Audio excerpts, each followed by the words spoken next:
Umat yang jumlahnya terbesar, terbanyak, bahkan konon menurut catatan sampai 90%, tapi dipermainkan oleh mereka kelompok-kelompok kecil ini.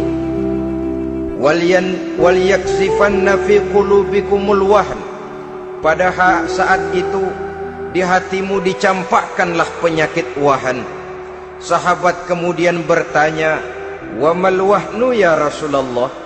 Apakah penyakit wahan itu ya Rasul? Beliau menjawab, hubbud dunya wa karahiyatul maut. Penyakit wahan itu tidak lain hubbud dunya wa karahiyatul maut. Terlalu cinta kepada dunia dan terlalu takut kepada mati. Materialistis dan takut resiko. Dua penyakit inilah yang menyebabkan walaupun umat ini mayoritas, tapi dipermainkan oleh yang minoritas. Walaupun dia golongan terbesar, tapi nasibnya seperti makanan di atas meja makan. Dari segala macam penjuru mau menghantam dia.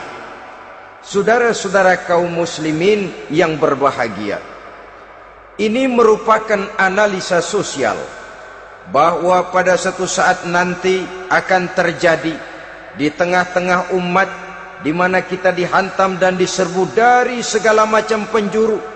Akidah didangkalkan, peradaban dan kebudayaan dirusak, makanan dan minuman diracuni, pakaian ditelanjangi dan lain sebagainya, sampai kita melepaskan nilai Islam yang kita cintai ini. Kondisi sosial ini satu saat akan datang kepada kita. Demikian analisa dan peringatan dari Rasulullah sallallahu alaihi wasallam. Marilah sekarang kita melihat, adalah benar bahwa di zaman sekarang kita insya Allah tidak akan mengalami perang Badar sehebat yang pernah dialami oleh Rasul dan para sahabatnya. Tetapi sesungguhnya perang yang kita hadapi di zaman sekarang ini tidak kalah hebatnya dengan perang Badar, tidak kurang dahsyatnya dengan perang Uhud, tidak kurang ngerinya dari perang Khandaq. Hanya saja yang kita hadapi sekarang ini bukan ujung pedang, bukan ujung tombak, bukan ujung panah. Yang kita hadapi sekarang ini adalah perang akidah, perang ideologi, perang mempertahankan keyakinan. Yang kalau kita kalah sekarang, kita memang masih beragama. Tetapi anak kita, cucu kita, generasi yang akan hidup 5, 10, 20, 30 tahun yang akan datang, wallahu a'lam bissawab. Islam, saudara-saudaraku, tidak mungkin hilang dari dunia. Tetapi tidak mustahil Islam gulung tikar dari desa kita.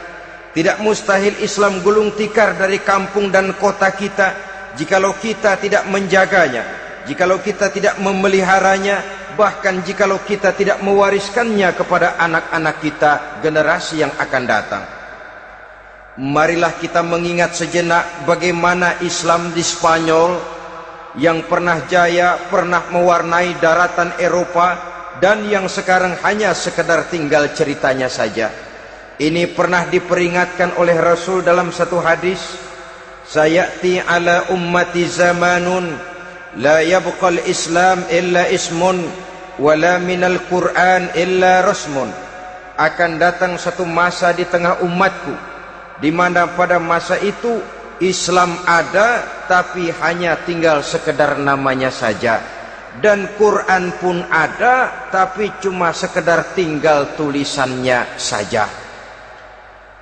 Apabila kita tidak mewariskan ini kepada generasi yang akan datang, maka serbuan-serbuan dari berbagai macam penjuru dari hari ke hari semakin kita rasakan kehebatannya.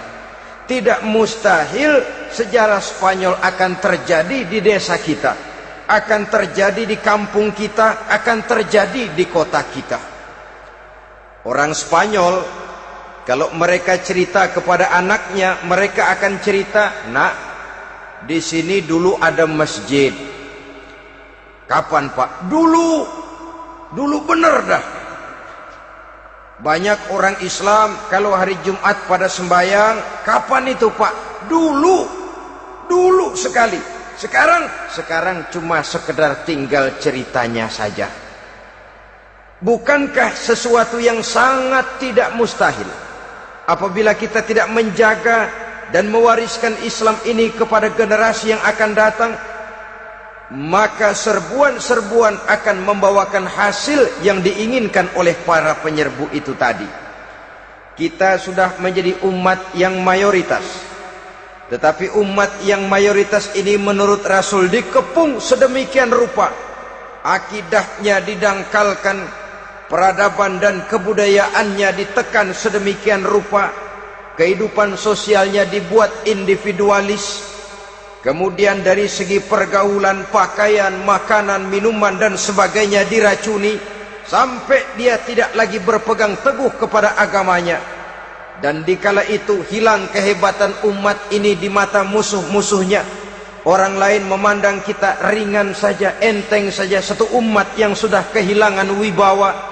Padahal konon kabarnya kita mayoritas, tapi enak saja dikutak-kutik orang lain. Dan dikala itu di hati kita merajalela penyakit uahan. Penyakit uahan itu apa? Pertama, hubbud dunia, terlalu cinta kepada dunia. Terlalu cinta kepada dunia yang menyebabkan kita lupa akan tanggung jawab dan kewajiban, lupa meneruskan dan mewariskan Islam kepada generasi yang akan datang. Kita berlomba hanya untuk mengejar dunia dan seluruh isinya. Baik dia bernama material, baik dia bernama seksual, baik dia bernama pangkat, jabatan dan kedudukan, berlomba-lomba kita di dalamnya, sampai tercampaklah penyakit hubbud dunia di dalam hati ini. Berurat dan berakar dunia itu, sulit dan berat kita berpisah daripadanya. Akibatnya kemauan untuk berbuat demi dan atas nama agama sangat sulit terwujud di dalam kehidupan ini.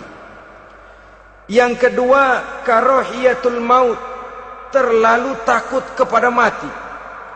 Baik mati ajal, mati dalam artian yang sebenarnya, baik mati usahanya, baik mati karirnya, baik mati pangkat dan jabatannya. Sehingga dengan demikian akibatnya jatuhlah kita menjadi umat yang kehilangan wibawa di mata orang lain. Saudara-saudara kaum muslimin rahimakumullah, saya katakan tadi, perang yang kita hadapi di zaman sekarang adalah perang akidah. Perang menghadapi peradaban dan kebudayaan yang menghancurkan moral daripada anak-anak kita. Perang menghadapi banjirnya maksiat dan munkarat, yang di tengah-tengah itu, di samping berkewajiban menjaga diri dan keluarga, kita pun juga berkewajiban menjaga anak-anak kita, generasi yang akan datang, mengarahkan dan mendidik mereka sesuai dengan yang dikehendaki oleh Allah Subhanahu wa ta'ala.